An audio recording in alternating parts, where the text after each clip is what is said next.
दोस्तों, नीलम ओझा Hindi UPSC tutorial में आपका स्वागत है। बिहार के इतिहास को जारी रखते हुए हम आगे देखते हैं। अजातशत्रु के शासनकाल के 8वें वर्ष, जैसा मैंने पहले ही बता दिया है बौद्ध संगीतियों के बारे में, तो 483 ईसा पूर्व गौतम बुद्ध का महापरिनिर्वाण प्राप्त हुआ था और उसी टाइम पहली संगीति भी हुई थी। बुद्ध के अवशेषों पर अजातशत्रु ने राजगृह में एक स्तूप का निर्माण भी करवाया था। अजातशत्रु के शासनकाल में प्रथम बौद्ध संगीति का आयोजन 483 ईसा पूर्व राजगृह में व्यवहार की पहाड़ी के सप्तपूर्णी गुफा में हुई थी, जिसकी अध्यक्षता किसने की थी? महाकश्यप ने। दूसरी की किसने की थी बताइए, आपने अगर नोट किया है तब। प्रथम बौद्ध संगीति में ही बुद्ध की शिक्षाओं को दो भागों, सुत्त पिटक एवं विनय पिटक के रूप में किया गया था। क्या था? सुत्त पिटक एवं विनय पिटक के रूप में संकलित किया गया था। यह आज भी विद्यमान है। यह बौद्धों के लिए मार्गदर्शक ग्रंथ बनी हुई है। पुराणों के अनुसार अजातशत्रु 28 वर्ष तथा बौद्ध ग्रंथों के अनुसार 32 वर्ष शासन किया था। पुराण कहता है कि अजातशत्रु ने 28 वर्ष शासन किया था और बौद्ध ग्रंथ कहता है कि 32 वर्ष शासन किया था। बौद्ध तथा जैन ग्रंथ अजातशत्रु को अपने अपने मत का अनुयायी मानते हैं। बौद्ध ग्रंथों के अनुसार अजातशत्रु की हत्या उसके पुत्र उदयन ने की थी, है ना। बाप का हत्या कर दो, गद्दी ले लो, तो इसने भी की थी। बिंबिसार यानी अपने पिता की हत्या, और इसके पुत्र ने भी इसकी हत्या कर दी। किंतु जैन ग्रंथ ऐसा नहीं मानते हैं। जैन ग्रंथ परिशिष्ट पर्वन, क्या नाम है? परिशिष्ट पर्वन, ये स्टार मार्क कर लीजिएगा, उसे पितृभक्त कहता है। अजातशत्रु को भी पितृभक्त कहता है और उदयन को भी पितृभक्त कहता है। उदयन का जिक्र आएगा। उदयन या उदयभद्र, जिसका काल कब से कब तक था? तो 460 से 455 ईसा पूर्व तक था। पाली ग्रंथ तथा बौद्ध ग्रंथ दीर्घ निकाय के अनुसार किसमें जिक्र मिलता है? दीर्घ निकाय के अनुसार अजातशत्रु के पश्चात उसका पुत्र उदयन अथवा उदयभद्र 459 ईसा पूर्व के लगभग मगध के सिंहासन पर बैठा। कथा कोश तथा परिशिष्ट पर्वन में उदयन को कुनिक, अजातशत्रु का पुत्र कहा गया है। उदयन की ख्याति विशेषकर पाटलिपुत्र नगर बसाने व निर्माण करने के कारण है। यह नोट डाउन कर लीजिएगा, स्टार मार्क लगा दीजिएगा, 1-2 स्टार मार्क, क्योंकि ये पूछा जाएगा कि पाटलिपुत्र नगर किसने बसाया था, तो उदयन ने। बिंबिसार के विरुद्ध वैशाली, नवमल्लों, काशी, कौशल, अवंती, नौलिच्छिवियों आदि ने मिलकर एक मोर्चाबंदी की थी। किसने? वैशाली, नवमल्लों, काशी, कौशल, अवंती, नौलिच्छिवियों आदि ने। उस मोर्चाबंदी से मुकाबला के लिए अजातशत्रु ने पाटलिपुत्र में एक दुर्ग का निर्माण करवाया था। यह दुर्ग सोन तथा गंगा के संगम पर है। अब यह कहाँ है? तो ये मेन पॉइंट नहीं है, ये कहीं नहीं पूछा जाएगा। इससे पूर्व क्या होता था कि लिच्छवी सैनिक, व्यापारी आदि गंगा पार कर पाटलिग्राम में महीनों पड़ाव डाले रहते थे। चुंगी को लेकर लिच्छवियों और अजातशत्रु के सैनिक इसके पूर्व टकराते भी रहे थे। अजातशत्रु के अमात्य सुनीत, इसका अमात्य था सुनीत एवं वश्यकार ने राजगृह तथा पाटलिपुत्र में किलेबंदी नए सिरे से करवाया था। अजातशत्रु ने बुद्ध का मत जानने के लिए उनके पास अपने अमात्य वश्यकार को भी भेजा था, परंतु उदयन ने अपने शासनकाल में मगध की राजधानी राजगृह से पाटलिपुत्र में स्थापित की। तो यह भी पूछा जाएगा कि बिंबिसार, अजातशत्रु और उदयन में से किसने अपनी राजधानी पाटलिपुत्र स्थापित की थी? तो आपको याद रखना होगा, पाटलिपुत्र को किसने बनाया था अपनी राजधानी? तो उदयन ने या उदयभद्र ने। उदयन के काल में मगध और अवंती के बीच संघर्ष हुआ था। कहाँ? मगध और अवंती के बीच। स्थविरावली चरित्र के अनुसार उसने एक पड़ोसी राज्य पर आक्रमण किया और उसके राजा को मार डाला था। राजा के पुत्र ने अवंती की राजधानी, अवंती की राजधानी उज्जैनी में शरण ली और साधु वेश में पाटलिपुत्र में जाकर धोखे से उदयन की हत्या कर दी। बाप की मृत्यु का बदला ले लिया धोखे से साधु वेश में। उदयन जैन था। उसने पाटलिपुत्र के मध्य एक जैन शौचालय का निर्माण करवाया था। जैन साहित्य के अनुसार वह नियमित रूप से व्रत करता था और नियमित रूप से जैन आचार्यों से प्रवचन सुनता था। उदयन के उत्तराधिकारियों ने लगभग कब तक शासन किया था? तो 412 ईसा पूर्व तक शासन किया था। बौद्ध ग्रंथ दीपवंश एवं महावंश के अनुसार अनिरुद्ध, मुंड, नागदाशक उदयन के बाद मगध के शासक हुए थे। दीपवंश और महावंश में ये जिक्र मिलेगा।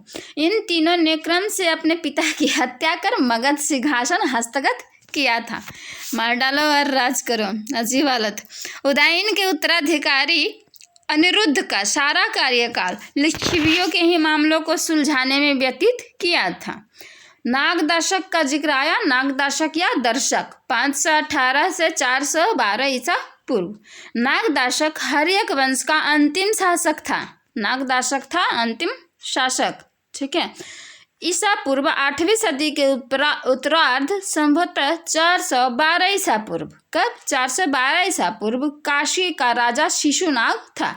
नागदशक के शासन काल में मगध की प्रजा ने शासन के विरुद्ध कोई भी करेगा विद्रोह, ठीक है, क्योंकि इन सभी का जिक्र है कि अपने पिता की हत्या कर राजा बन गए। अमात्यों ने भी नागदशक के विरुद्ध उठ खड़े हुए। यहाँ पब्लिक तो विद्रोह कर ही रही है और सैनिक भी विद्रोह करेंगे, सेनापति भी करेंगे। सभी ने काशी के प्रांतपाल राजा शिशुनाग को मगध के राजा के रूप में वर्ण किया। नागदशक का समय अधिकतर अजातशत्रु के जीते हुए क्षेत्रों पर अधिकार दृढ़ करने में बीता। शिशुनाग ने अपनी राजधानी गिरिव्रज शिशुनाग ने अपनी राजधानी गिरिव्रज राजगृह के निकट गिरियक में स्थापित की और अपने पुत्र कालवर्ण या काकवर्ण को काशीराज का पद प्रदान किया। इसके बाद मगध का युवराज काशीराज भी होने लगा। शिशुनाग का जिक्र आया तो अब इसके काल को देख लेते हैं। शिशुनाग का कार्यकाल, इसने नागवंश की स्थापना की। शिशुनाग ने 412 से 314 ईसा पूर्व माना जाता है। बौद्ध ग्रंथ दीपवंश तथा महावंश के अनुसार, फिर से ये नाम आया दीपवंश और महावंश के अनुसार, हर्यक वंशीय मगध शासक नागदशक को सत्ताच्युत कर काशी का प्रतिपाल शिशुनाग मगध का राजा बना था। शिशुनाग के राज्यारोहण के साथ मगध में शिशुनाग वंशीय शासन आरंभ हुआ। सिंघली बौद्ध ग्रंथों के अनुसार शिशुनाग ने कितने वर्ष शासन किया? 18 वर्षों तक शासन किया था। शिशुनाग ने अपनी राजधानी कहाँ बनाई? गिरिव्रज। शिशुनाग, यह लास्ट में ग और ये ग, तो शिशुनाग ने अपनी राजधानी कहाँ बनाई? गिरिव्रज। और अपने पुत्र काकवर्ण को काशीराज का पद प्रदान किया। उसके शासन काल में मगध की 2 राजधानियां थीं। कौन कौन सी? गिरिव्रज और वैशाली। कौन कौन सी? गिरिव्रज और वैशाली। वैशाली बाद में उसकी वास्तविक राजधानी बनी, ठीक है। शिशुनाग भी एक महत्वाकांक्षी शासक था। अपने शासन काल में अनेक युद्धों द्वारा उसने मगध की सीमा विस्तृत की। उसके शासनकाल की सबसे महत्वपूर्ण घटना अवंती पर विजय था और मगध साम्राज्य में उसे मिलाना था। अब आया काकवर्ण यानी शिशुनाग का पुत्र कालाशोक या काकवर्ण। इसके समय में क्या हुई थी महत्वपूर्ण घटना? आपको याद है? आप लोगों को बताइएगा जरा कमेंट करके। बौद्ध ग्रंथ महावंश के अनुसार शिशुनाग की मृत्यु के बाद कालाशोक उसका उत्तराधिकारी हुआ। महावंश में उसे कालाशोक तथा पुराणों में काकवर्ण कहा गया है। पुराणों में क्या कहा गया है? काकवर्ण। कालाशोक बौद्ध था। यह कौन सा धर्म का था? बौद्ध था। उसके शासन काल में ही बौद्ध धर्म की द्वितीय बौद्ध संगीति हुई थी। आ गया ना? वैशाली में कब? 383 ईसा पूर्व में। इस बौद्ध संगीति के पश्चात बौद्ध संघ स्थविर और महासंघिक में विभाजित हो गया। अंत में इसका नाम क्या पड़ा था? स्थविर और महासंघिक, हीनयान और महायान में। कब? तो चतुर्थ बौद्ध संगीति में, कनिष्क के काल में हो गया, जो बाद के क्रम में हीनयान, अच्छा यहाँ दिया हुआ है, हीनयान तथा महायान के रूप में पहचान बनाई। बाणभट्ट रचित हर्षचरित, बाणभट्ट की रचना किसने की है? बाणभट्ट रचा है किस इसने हर्षचरित, ठीक है, सॉरी, बाणभट्ट की रचना है हर्षचरित। हर्षचरित के अनुसार काकवर्ण की हत्या धोखे से महापद्मानंद द्वारा 366 ईसा पूर्व में चाकू मारकर कर दी गई थी। कब की गई थी? 366 ईसा पूर्व में। जब इसने की तब इसी का काल आएगा। अब नंदवंशीय शासन देख लेते हैं। महापद्मानंद इसकी स्थापना की थी नंदवंश की, शिशुनाग के बेटे की हत्या करके। महापद्मानंद ने शिशुनाग वंश का अंत कर जिस वंश की स्थापना की उसे नंदवंश कहा गया। महापद्मानंद दृढ़ और योग्य शासक था। उसका राजकोष भरपूर और सेना बलशाली एवं प्रचंड थी। सेना बलशाली एवं प्रचंड थी। अपनी अपार संपत्ति एवं बल के कारण ही वह महापद्म कहलाया। उसे उग्रसेन भी कहा गया था, उग्रसेन कहा जाता था। और बड़ी सेना के कारण महापद्मानंद ने इक्ष्वाकु, पांचाल, कुरु, है, सुरसेन, मैथिल, कलिंग आदि राजाओं को विजित किया था। जैन ग्रंथ परिशिष्ट पर्वन में, किसमें? जैन ग्रंथ परिशिष्ट पर्वन में उसका राज्य समुद्र पर्यंत विस्तृत बताया गया है, समुद्र के बाद तक। महापद्मानंद के काल में मगध का साम्राज्य उत्तर पश्चिम में सतलज, ये नोट डाउन कर लीजिएगा मेन पॉइंट के रूप में। महापद्मानंद के काल में मगध का साम्राज्य कहाँ से कहाँ तक था? उत्तर पश्चिम में सतलज और ब्यास नदियों तक विस्तृत था। साथ ही राजस्थान का पूर्वी भाग, मालवा, नर्मदा नदी की घाटी, दक्षिणापथ में गोदावरी यानी दक्षिण में कृष्णा एवं तुंगभद्रा नदियों तक के प्रदेश तथा कलिंग भी मगध के अंग बन गए थे। यहाँ तक उसका साम्राज्य विस्तृत था। पुराणों में उसे सर्वक्षत्रांतक अर्थात सब क्षत्रियों का नाश करने वाला तथा बौद्ध ग्रंथ में उग्रसेन कहा गया है, अर्थात प्रचंड सेना का स्वामी कहा गया है महापद्मानंद को। महापद्मानंद के समय के क्षत्रिय रक्त एवं अभिमान करने वाले राजवंशों की अखंड परंपरा का अंत हो गया। पुराणों में उसे कली या अंश, सभी क्षत्रियों का नाश करने वाला, सर्वक्षत्रात्मक, दूसरा परशुराम का अवतार, एकराट, अनुल्लंघनीय शासक आदि उपाधियां मिलती हैं। महापद्मानंद ने सारे साम्राज्य में एक मानक के नापतोल चलाए और नए सिरे से चुंगी की व्यवस्था की। शिल्प, वाणिज्य व्यापार को प्रोत्साहित किया।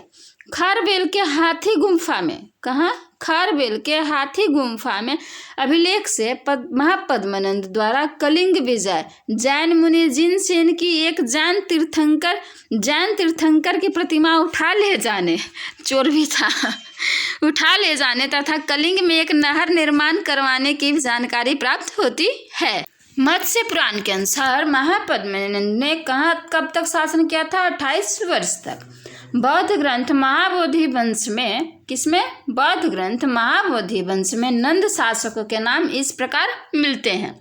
उग्रसेन, पहला है उग्रसेन, दूसरा पंडुक, तीसरा पांडुगति, चौथा भूतपाल, कौन पाल? भूतपाल, पांचवा राष्ट्रपाल, छठा यवी शाणक, सातवां दश सिद्धक, आठवां कैवर्त और नौवां धन या धनानंद।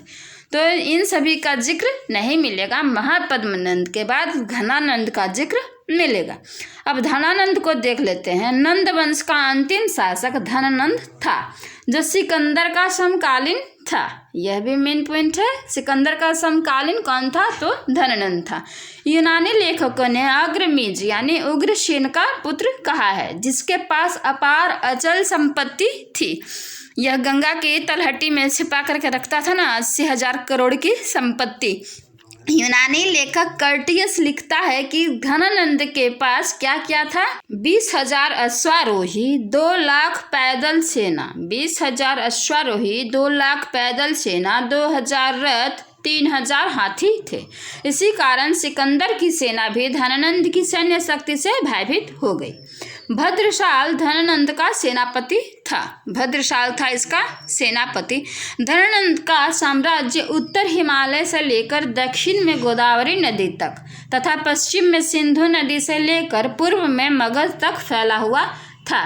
यहाँ इसके पिता यानी महापद्मानंद से मिला लीजिएगा, उसका साम्राज्य कहाँ से कहाँ तक था और इसका कहाँ से कहाँ तक है।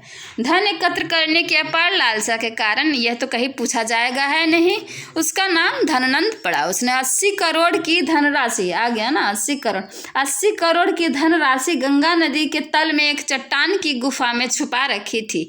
इस बात का उल्लेख कहाँ मिलता है? तो यूनानी लेखकों ने किया है। सिकंदर ने धननंद की शक्ति का पता तक्षशिला में ही लगा लिया था।